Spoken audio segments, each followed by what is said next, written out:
Hi, இன்றைக்கி இந்த வீடியோவில் என்ன பார்க்க போகிறோன்னா ஹைட்ரோசெஃபலஸ்ன்ற கண்டிஷன் பற்றி தான் பார்க்க போகிறோம். இது ஒரு இம்பார்ட்டண்ட் கொஷின் இன் பீடியாட்ரிக்ஸ். நம்ம சேனலை ஃபஸ்ட் டைம் பார்க்குறீங்கன்னா சப்ஸ்கிரைப் பண்ணிக்கோங்க. அண்ட் இந்த வீடியோ உங்களுக்கு யூஸ்ஃபுல்லாக இருந்துச்சுன்னா கமெண்ட் செக்ஷனில் சொல்லுங்கள். வேறு ஏதாவது டாபிக்ஸ் நான் கவர் பண்ணணும்னு சொல்லுங்கள். நம்ம சேனலில் எல்லா டாபிக்ஸோட short notes and easy answers எல்லாமே மென்ஷன் பண்ணியிருப்பேன். கொஷின் பேங்க்கும் இருக்கும், செக் அவுட் பண்ணி பாருங்கள். First definition. ஹைட்ரோசெஃபலஸ்னால் என்னென்னா abnormal accumulation of CSF in the intracranial space. சிஎஸ்எஃப்னா செரிப்ரோஸ்பைனல் ஃப்ளூயிட். அந்த ஃப்ளூயிட் வந்து இன்ட்ராக்ரேனியல் ஸ்பேஸில் அது ஆக்சுவலி அக்யூமுலேட் ஆகி செக்ரேட் ஆகிட்டு பாஸ் ஆகிட்டே இருக்கும். பட் அது அங்கேயே அக்யூமுலேட் ஆகியிருந்ததுன்னா அங்கேயே தங்கி இருக்கிறது தான் நம்ம ஹைட்ரோசெஃபலஸ்ன்ற கண்டிஷன் சொல்லுவோம். இன்ட்ராக்ரேனியல் ஸ்பேஸில் சிஎஸ்எஃப் ஃப்ளூயிட் அப்நார்மலாக அக்யூமுலேட் ஆகிருந்ததுன்னா தங்கி இருந்துச்சுன்னா அதை தான் ஹைட்ரோசெஃபலஸ் சொல்லுவோம். இது எதனால் ஆகுதுன்னா occurs due to imbalance between production or absorption of CSF or due to obstruction of CSF pathway. Maybe அப்நார்மலாக ப்ரொடக்ஷன் ஆகலாம், அப்படி இல்லைனா அப்நார்மலாக அப்சர்வ் ஆகலாம், இல்லைனா அது போகிற சிஎஸ்எஃப் பாத்வேயில் ஏதாச்சும் அப்ஸ்ட்ரக்ஷன் ஆகியிருந்தால் அதே இடத்துல தங்கியிருக்கும். ஸோ அந்த மாதிரி இருக்க போது தான் ஹைட்ரோசெஃபலஸ் டெவலப் ஆகுது.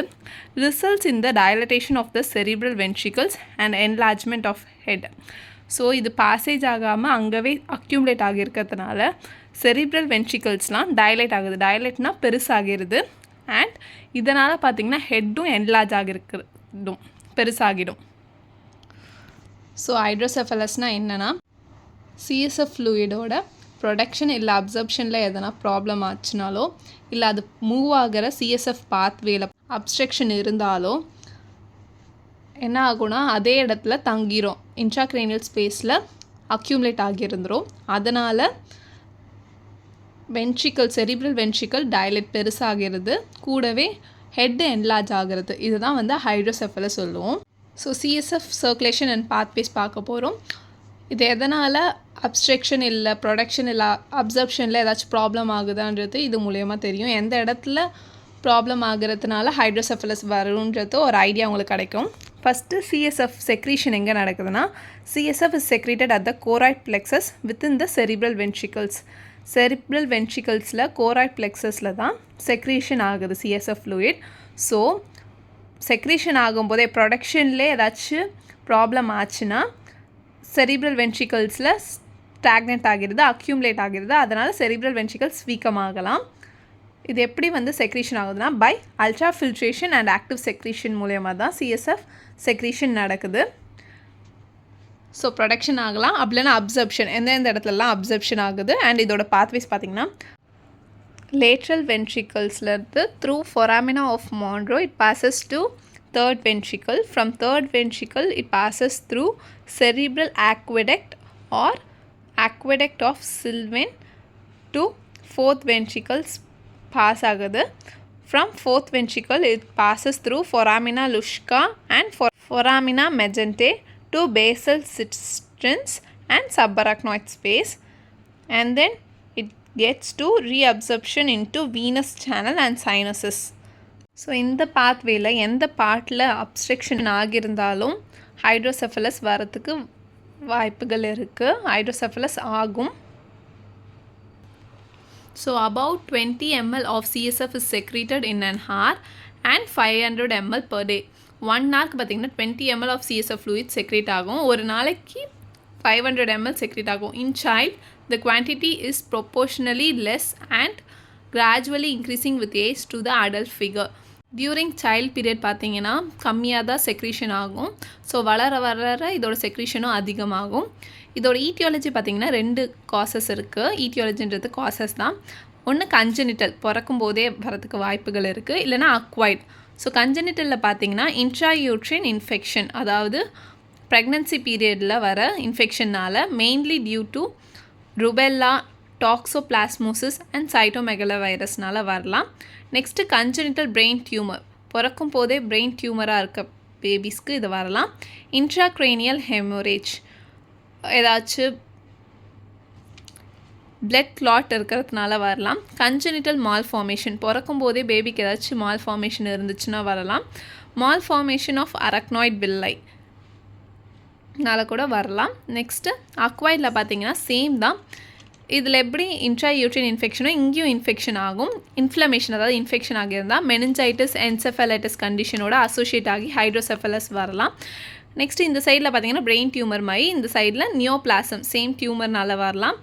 நெக்ஸ்ட்டு ட்ராமா, ஏதாச்சும் பர்த் இன்ஜுரினால் பிறக்கும்போது பேபி எதனா இன்ஜூர் ஆகியிருந்தாலோ இல்லை ஹெட் இன்ஜுரி ஆகினாலோ இன்ட்ராக்ரேனியல் ஹெமோரேஜ் ஏதாவது இருந்தால் கூட வரலாம். நெக்ஸ்ட்டு கெமிக்கலில் பார்த்திங்கன்னா ஹைப்பர் விட்டமினோசிஸ் ஏ இதனால் வரலாம். கனெக்டிவ் டிஷ்யூ டிஸார்டர்ஸ் எது இருந்தாலும் வரலாம். Next degenerative atrophy of brain and arteriovenous malformation ruptured aneurysm. So degenerative atrophy of brain அப்படின்னா ஒன்றும் இல்லை. அட்ரோஃபின்றது வந்து decrease in size, brain size வந்து டிக்ரீஸாக இருந்தாலும் வரலாம். ரப்சர்ட் அனூரிசம்ன்றது அனூரிசம் பார்த்திங்கன்னா வீக்கெண்ட் ஏரியா ஆஃப் ஆர்ட்ரியோட ஏரியா பாசேஜ் ஏரியா பார்த்திங்கன்னா கொஞ்சம் வீக்கெண்டாக இருக்கிறதுனாலையும் வரலாம்.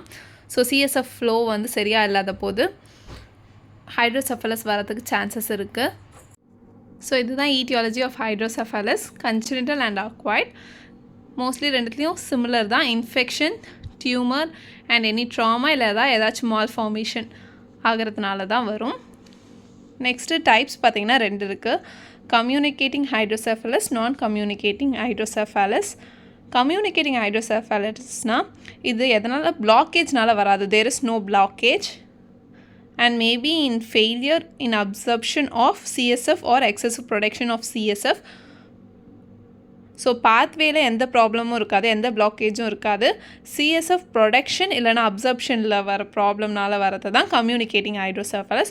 நான் கம்யூனிகேட்டிங் பார்த்திங்கன்னா அப்ஸ்ட்ரக்ஷன் இன் வென்ட்ரிகுலர் சிஸ்டம். ஸோ அந்த சிஎஸ்எஃப் பாத்வேல ஏதாச்சும் அப்ஸ்ட்ரக்ஷன் ஆகிறதுனால மேபி பார்ஷியல் ஒரு பாதி பங்கு இருக்கலாம், இல்லைனா இன்டர்மிட்டன்ட் மிடில் எங்கேனா இருக்கலாம், ஆர் கம்ப்ளீட் பிளாக்கேஜ் இருக்கிறதுனால வர்றது. ஸோ இதுதான் டைப்ஸ். அண்ட் டைப்ஸோட டிஃப்ரென்ஸ் பார்த்திங்கன்னா இதுதான். ஸோ நெக்ஸ்ட்டு பேத்தோஃபிசியாலஜி பற்றி தான் பார்க்க போகிறோம். பேத்தோஃபிசியாலஜியில் பார்த்திங்கன்னா ventricular system becomes distended and dilated. So ventricular சிஸ்டமில் பார்த்திங்கன்னா டைலேட் ஆகியிருக்கும், which leads to increased ventricular pressure. Ventricular pressure increase ஆகும், which leads to thinning of cerebral cortex and cranial bones. Ventricle system சுற்றி இருக்கிற செரிப்ரல் கார்டெக்ஸ் அண்ட் cranial போன்ஸ்லாம் பார்த்திங்கன்னா thinning ஆகிடும், which leads to ependymal lining of ventricle is disrupted, which leads to periventricular ooze. பெரிவென்ட்ரிகுலர்னா வென்ட்ரிக்கலை சுற்றி இருக்க area தான் periventricular. அந்த ஏரியாவில் ஊஸ்னா லீக்கேஜ் ஆகும், which leads to subependymal edema occur and white matter is compressed.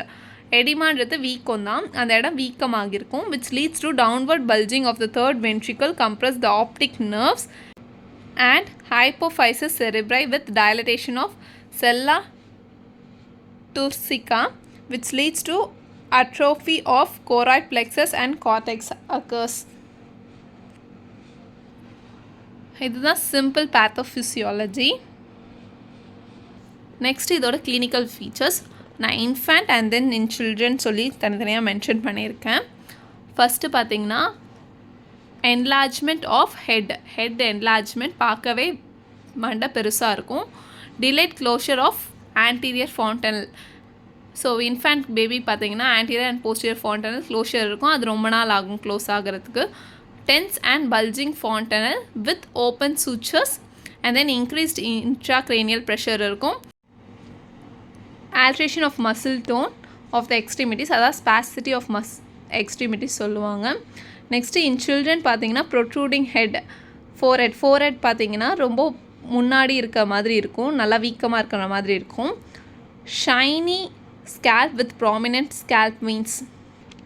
க்ரேனியல் போன்ஸ்லாம் தின்னிங்காக இருக்கிறதுனால நம்ம பேத்தோஃபிசியாலஜியில் பார்த்தோம்ல, ஸோ அதனால் பார்த்திங்கன்னா ஸ்கேல்ப் வந்து ரொம்ப ஷைனியாக இருக்கும், ஸ்கேல்ப் மீன்ஸும் நல்லா பார்க்க விசிபிளாகவே இருக்கும். நெக்ஸ்ட்டு பார்த்திங்கன்னா சன்செட் சைன் ஆஃப் ஐ சொல்லுவாங்க. அப்படின்னா என்னென்னா eyebrows and eyelids may be drawn upward, exposing the sclera above the iris with impaired upward gaze. அதாவது பார்த்திங்கன்னா அவங்களோட ஐப்ரோஸும் ஐலிட்ஸும் பார்த்திங்கன்னா மேலே தூக்கின மாதிரி இருக்கும். இந்த மாதிரி இருக்க சைனுக்கு பேர் தான் சன்செட் சைன் ஆஃப் ஐஸ்ன்னு சொல்லுவாங்க. நெக்ஸ்ட்டு ஆன் பர்கஷன், நம்ம வந்து பர்கஷன் ஆஃப் ஹெட் பார்க்கும்போது கிராக்டு பாட், பானை உடஞ்ச ஒரு மாதிரி சவுண்ட் கேட்கும்ல, அந்த மாதிரி கேட்கும் அவங்களோட நெத்தியை நம்ம தட்டி பார்க்கும்போது, அதாவது மண்டையை தட்டி பார்க்கும்போது. கிராக்டு பாட், அது பேர் என்ன சொல்லுவாங்கன்னா, என்ன சைன் சொல்லுவாங்கன்னா மேஸ்பின் சைன்னு சொல்லுவாங்க. Next mental function and neurological manifestation may vary. Other பேபிஸை விட இந்த பேபியோட mental function and neurological status பார்த்திங்கன்னா கொஞ்சம் டிலேடாக இருக்கும். Next in late childhood papilledema, அதாவது ஆப்டிக் நர்வ்ஸ்லாம் அஃபெக்ட் ஆகிறதுனால பேப்பிள் எடிமா இருக்கும். ஸ்பாஸ்டிசிட்டி ஆல்ரெடி பார்த்தோம், அப்நார்மல் மசில் டோன் தான் ஸ்பாஸ்டிசிட்டி சொல்லுவோம். Next ataxia, without coordination of extremities, அதாவது மூமெண்ட்லாம் பார்த்திங்கன்னா ஒரு கோஆர்டினேட்டடாகவே இருக்காது. ஒரு திங்ஸ் அவங்களால லிஃப்ட் பண்ணுறது கூட கொஞ்சம் கஷ்டமாக இருக்கும். நெக்ஸ்ட்டு யூரினரி இன்கான்டினன்ஸ் இருக்கும்.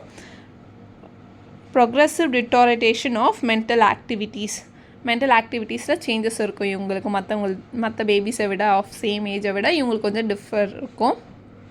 நெக்ஸ்ட் பார்த்திங்கன்னா காமனாக சைன்ஸ் அண்ட் சிம்டம்ஸ் மென்ஷன் பண்ணியிருக்கேன்.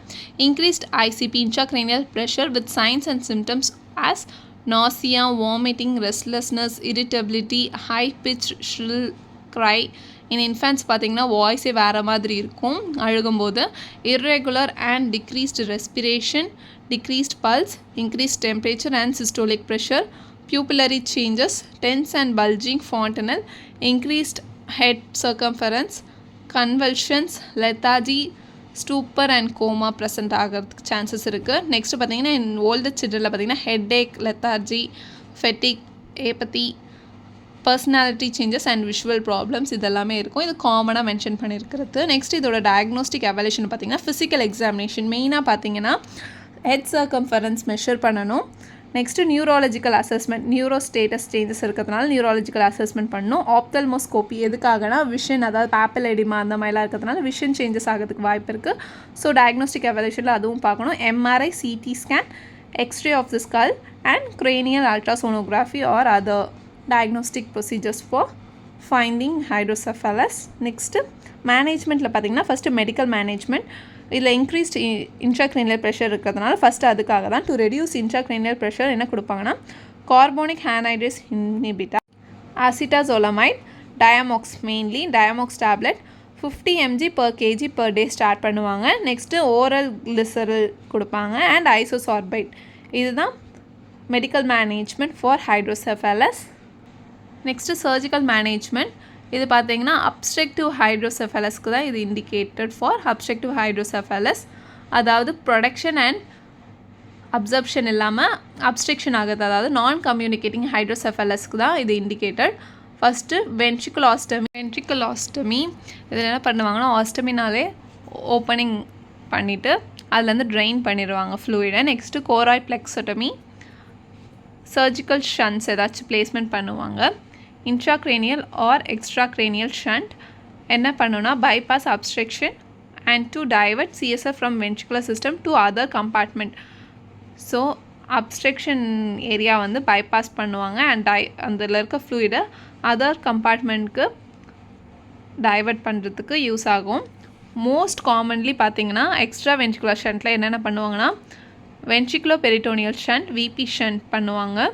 அதர் பார்த்திங்கன்னா லெஸ் காமன்லி வென்ட்ரிகுலோ ஆர்ஷியல் shunt, ventriculo pleural shunt, ventriculo gallbladder shunt, அதாவது வென்ட்ரிகல்ஸ்லேருந்து ஆர்ட்ரிக்கு பாஸ் ஆகிறதுக்கு, இல்லைனா வென்ட்ரிகல்ஸ்லேருந்து pleural area and gallbladder ஏரியாவுக்கு அந்த மாதிரி வேறு பைபாஸ் பண்ணி வேறு ஒரு கம்பார்ட்மெண்ட்க்கு அந்த சிஎஸ்எஃப் ஃப்ளூயிடை பைபாஸ் பண்ணுவாங்க.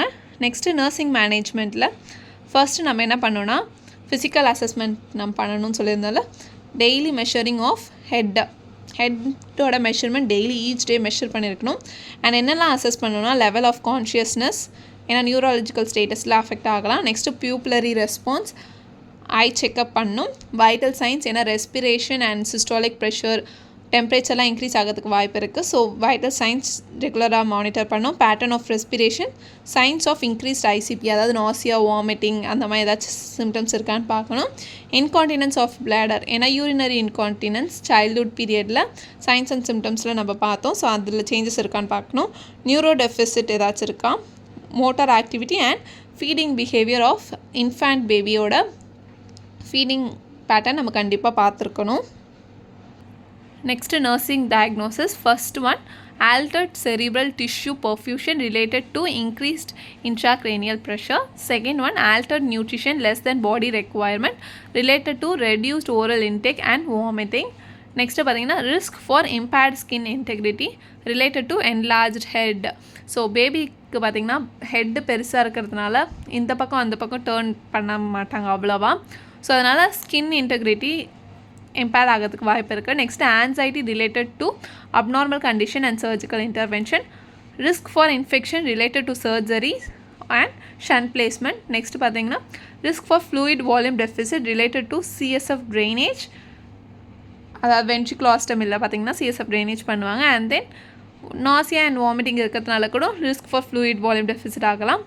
ineffective family coping related to life threatening problem of the infant.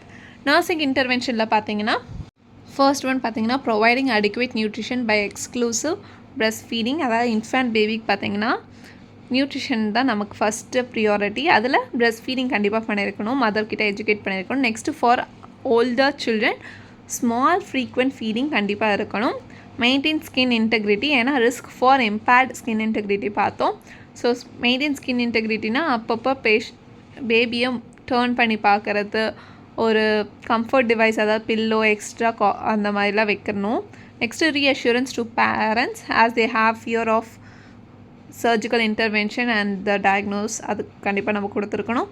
Maintain aseptic technique, பேபிக்கு இன்ஃபெக்ஷன் ஆகிறதுக்கு நிறையவே சான்சஸ் இருக்குது. ஸோ நம்ம என்ன பண்ணாலும் hand washing and aseptic technique தான் ஃபாலோ பண்ணும். ஃப்ளூயிட் தெரப்பி எதுக்காகனா to maintain fluid balance. Fluid therapy IV fluids ஏதாவது இனிஷியேட் பண்ணலாம். ஐஓ சார்ட்டிங் மெயின்டைன் பண்ணும். இன்கேஸ் பேபியால் ஸ்வேலாக பண்ண முடியல, சரியாக சாப்பிட மாட்டாங்கன்னா என்ஜி டியூப் ஃபீடிங் என்கரேஜ் பண்ணியிருக்கணும். இதோட காம்ப்ளிகேஷன்ஸ் பார்த்திங்கன்னா if not treated at right time seizure வரதுக்கு சான்சஸ் இருக்குது. Increased intracranial pressure which may also affect other systems, developmental delay and infections வரதுக்கு சான்சஸ் இருக்குது. நியூரோலஜிக்கல் டெஃபிசிட் வேறு ஏதாச்சும் டயக்னோஸ் ஆகிறதுக்கு வாய்ப்பு இருக்குது. Motor and intellectual handicaps, visual problem, aggressive. And then shunt complication after surgery என்னெல்லாம் complication ஆகலாம்? Shunt occlusion ஆகலாம். மால் ஃபங்க்ஷன் இன்கேஸ் அது ப்ராப்பராக ஃபங்க்ஷன் ஆகலைன்னா மால் ஃபங்க்ஷன் சொல்லுவாங்க. இன்ஃபெக்ஷன் ஆகலாம். Physical growth of the child may also get affected.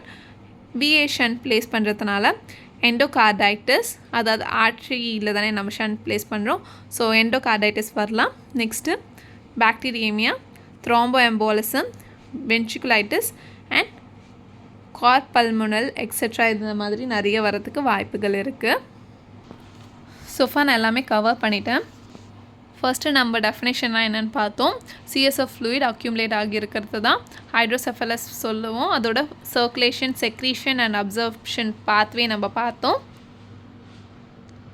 Next அதோட causes பார்த்தோம், congenital causes and acquired causes பார்த்தோம். டைப்ஸ் ஆஃப் ஹைட்ரோசெஃபலஸ், கம்யூனிகேட்டிங் அண்ட் நான் கம்யூனிகேட்டிங் ஹைட்ரோசெஃபலஸ் பற்றி பார்த்தோம். அண்ட் அதோட பேத்தோஃபிசியாலஜி பற்றி பார்த்தோம். அப்புறம் கிளினிக்கல் ஃபீச்சர்ஸ் பற்றி பார்த்துருந்தோம். In infant, in children and in late childhood என்னெல்லாம் இருக்குன்றத பார்த்தோம்.